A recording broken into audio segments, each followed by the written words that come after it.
Dear students, have a look at the last numerical, that is a calorimeter has mass 100 gram and specific heat is 0.1 kilocalorie per kilogram degree Celsius.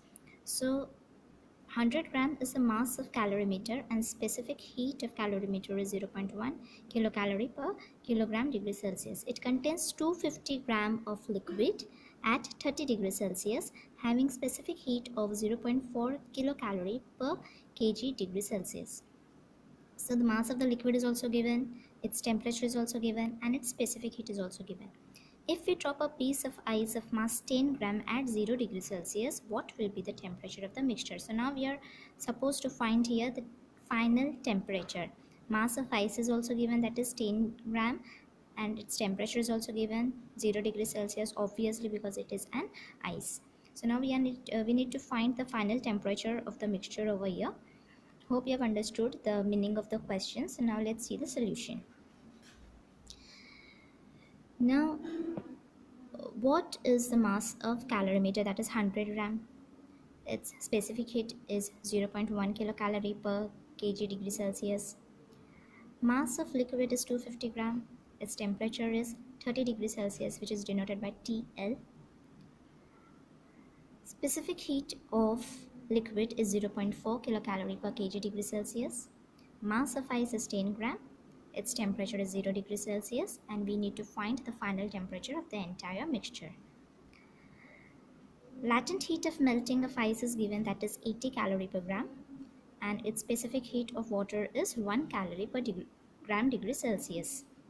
Now if we find the difference into the temperature into the first equation, that is delta T1, it will be T1 minus 0, that will be equal to T1. Delta T2 will be 30 minus T1 because 30 is the temperature of the liquid.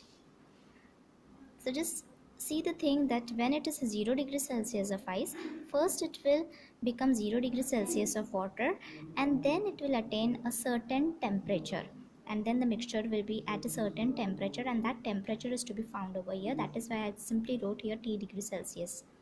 Q1 will be the heat absorbed by the ice, Q2 will be the heat absorbed by water after melting, Q3 will be the heat lost by calorimeter, and Q4 will be the heat lost by liquid. So then we have to make the summation of Q1 plus Q2, and that will be equal to the summation of Q3 plus Q4. Then you simply substitute the value. Q1 will be equal to mass of the ice into the latent heat of melting of ice, that is 10 into 80.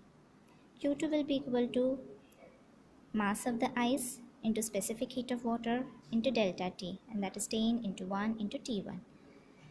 Then Q3 will be equal to 100, that is the mass of the calorimeter, into 0.1 specific heat of calorimeter, and the delta T2 will be equal to 30 minus T1 as we have drawn over here.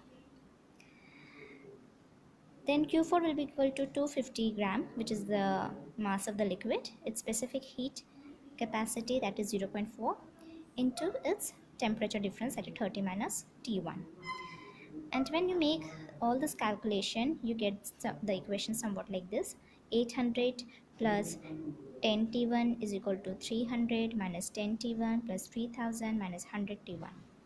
And when you make the further calculations, you get T1 is equal to 2500 upon 120, and this is how the final temperature is 20.80 degrees Celsius. So this is how you need to solve the numericals. Thank you.